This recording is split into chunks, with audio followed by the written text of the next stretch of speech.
अस्सलाम वालेकुम नाज़रीन। तो आज मैं आपको बताता हूँ कि पाकिस्तान इसराइल को क्यों कबूल नहीं कर सकता। पाकिस्तान का इसराइल को तस्लीम करना क्यों मुमकिन नहीं।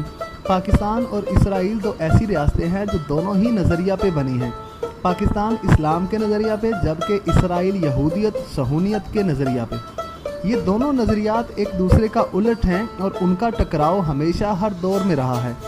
क्या में पाकिस्तान के अव्वल ही में इस बात का ऐलान कर दिया गया था कि पाकिस्तान कभी इसराइल जैसी मुतनाज़ा ममलकत को तस्लीम नहीं करेगा, और ये अल्फाज किसी और के नहीं बल्कि बाबाए कौम हज़रत मोहम्मद अली जिन्ना रहमतुल्लाह अलैह के थे। पाकिस्तान के पहले वज़ीर आज़म लियाकत अली ख़ान को एक बड़ी रकम बतौर इमदाद पेश करने का लालच दिया गया था, जो उस वक्त अरबों रुपए मालियत की थी, और शर्त रखी गई थी कि वो सिर्फ एक बार अपनी ज़ुबान से इसराइल को तस्लीम करने का ऐलान कर दें। लेकिन लियाकत अली ख़ान ने इस वक्त बड़ी सख्ती से ये बात वाज़ह की थी कि ऐसा होना किसी सूरत भी मुमकिन नहीं, ना ही पाकिस्तान कभी इसराइल को तस्लीम करेगा। पाकिस्तान बनने के चंद साल बाद इसराइली पाकिस्तान के पीछे क्यों पड़ गए? क्या ज़रूरत थी इन्हें कायदे आज़म को ख़त लिख कर ताल्लुकात कायम करने की, दावत देने की? क्या ज़रूरत थी लियाकत अली ख़ान की मिन्नतें तरले करने की? कई और ममालिक हैं जिन्हें पाकिस्तान तस्लीम नहीं करता, जिनमें अर्मीनिया शामिल है, तो अर्मीनिया को फ़र्क नहीं पड़ता। कई ममालिक होंगे जो इसराइल को तस्लीम नहीं करते, तो ना इसराइल को फ़र्क पड़ा नहीं पड़ता, मगर पाकिस्तान क्यों? इसराइल इस वक्त से पाकिस्तान से अपना वजूद तस्लीम करवाने का ख्वाहिशमंद था कि जब हम एक गरीब और परेशानियों और मसाइल से घिरा एक लुटा पुटा मुल्क थे, कि जब पाकिस्तान के पास लड़ने को हथियार थे, ना ही एटम बम का तस्वर। अरब ममालिक तो उस वक्त भी तेल और कुदरती वसाइल से माला माल थे, इसराइल को टक्कर देने की पोजीशन में भी थे। इसराइल ने कमाल चलाकी से अरब हुक्मरानों में अयाशी और फहाशी का ऐसा जहर सुरायत किया कि वो इसराइल के ख़िलाफ़ बोलना भी बकवास समझने लगे। इन्हें यहूदी और बैरूनी कंपनियों और सरमायाकारी के ज़रिए दौलत की रेल पेल में लगा दिया गया कि जहां अब इन्हें इन चीज़ों से दूरी मौत से कम नहीं लगती। पाकिस्तान को हर तरह से लालच देने के बाद 1965 में इंडो पाक खूनरेज़ी जंग छेड़ी गई, जहां इसराइल ने इंडिया की हर तरह से मदद की, लेकिन अल्हम्दुलिल्लाह मुजाहिदीन वतन ने दुश्मन को मार भगाया। इसराइल ने हर फोरम पे खामोशी से ही सही लेकिन पाकिस्तान की मुखालफत की। मोसाद के एजेंट्स इंडिया रा के साथ मुश्तरका तौर पर हम पर मुसल्लत करदा जमहूरियत के ठेकेदार जमहूरों को खरीदने में लग गई। हमारे मुल्क के गद्दार सियासतदान तो शायद दहाइयों पहले इसराइली माल के लिए अपने मुल्क को धर्म बेच देते, लेकिन इस कौम की तरफ से आने वाले रद्द-ए-अमल और पाक फ़ौज की तरफ से सख्त मुखालफत का डर हमेशा उन्हें इस इक़दाम से रोकता रहा। हमारे सियासतदानों ने मुल्क को इसराइल और उसके दज्जाली अदारों का मोहताज करने में कोई कसर बाकी ना रखी। यही इसराइल का हाथ ही था कि 1971 में हम दो लख्त हो गए। IMF जैसे दज्जाली अदारों ने पाकिस्तान पर अपने ख़जानों के मुंह खोल दिए ताकि हमारे हुक्मरान खुल कर माल मार सकें, और आखिर में इस मुल्क को लागर करके अपना मोहताज बना लिया जाए। हम लोग शायद हमारे नबी पाक सल्लल्लाहु अलैहि वसल्लम की अहादीस मुबारका को इतनी तवज्जो और समझ बूझ के नहीं पढ़ सके जितना कि यहूदी। न्यू वर्ल्ड आर्डर एक इस्तिलाह इस्तेमाल की जाती है, हम लोग इस पे अक्सर बहस करते हैं, लेकिन इसका असल मतलब कम लोग ही जान पाते हैं। असल में न्यू वर्ल्ड आर्डर ही असल वजह है कि यहूदी पाकिस्तान के पीछे पड़े हैं कि कुछ भी ले लो लेकिन हमें तस्लीम कर लो।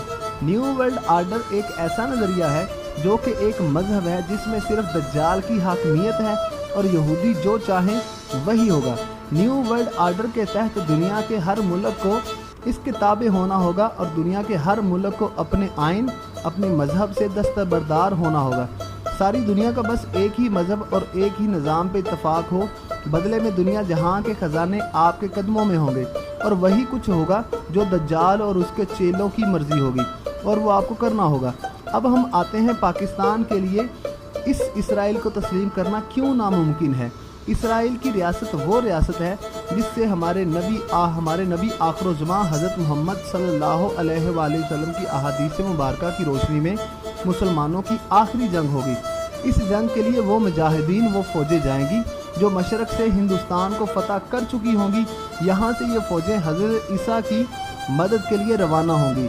हदीस पाक का मफ़हूम कुछ इस तरह से है कि उनके पास बेहतरीन हथियार होंगे और उनके शाह सवारों की भी तारीफ़ फरमाई गई। मशरक़ में बेहतरीन हथियारों और बेहतरीन अफवाज वाला मुसलमान मुल्क कौन सा है बताने की ज़रूरत नहीं।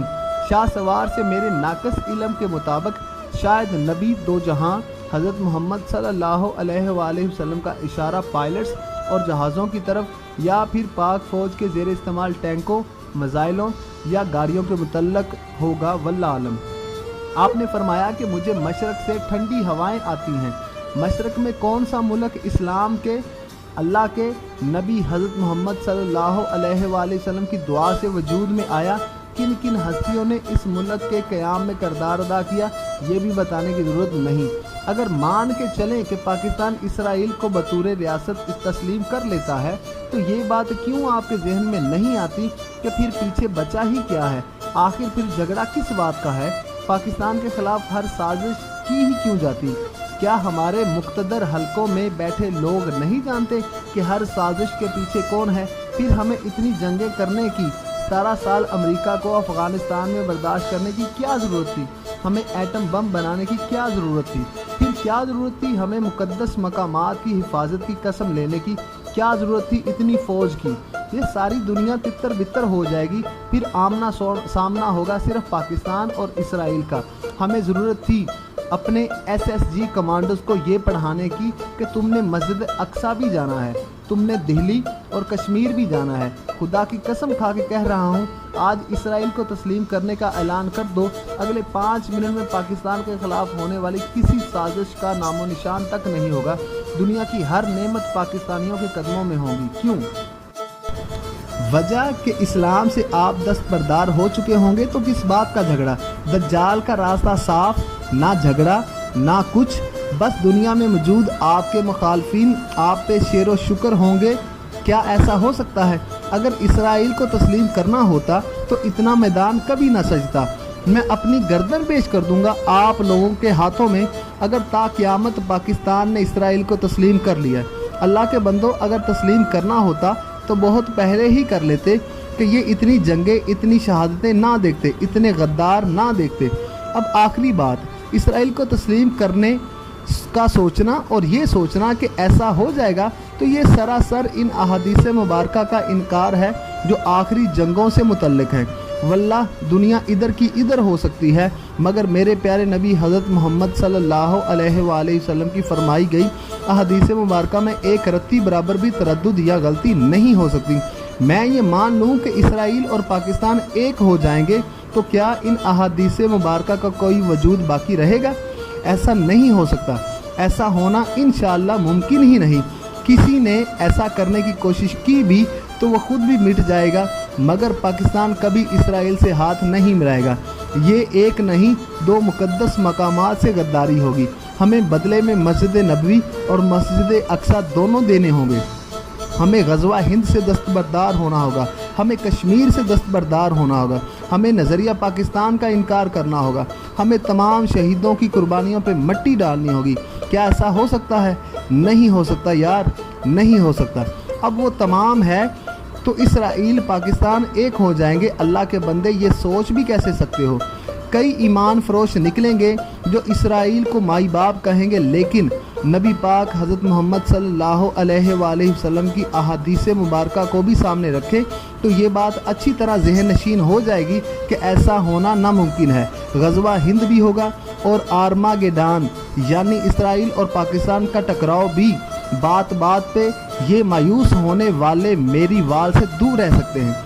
एक आखिर बात, 2020 तक इसराइल को हर हालत में न्यू वर्ल्ड आर्डर को लागू करना है। इस दौरान आपको सबसे ज़्यादा आपकी फ़ौज के ख़िलाफ़ किया जाएगा। यही सब बड़ी रुकावट है न्यू वर्ल्ड आर्डर और दज्जाल के रास्ते में। यही पाकिस्तान जो अक़वाम मुत्तहिदा में इसराइल की मुखालफत में करारदाद पेश करता है, इसराइल को आँख दिखाता है, यही पाकिस्तान रुकावट है।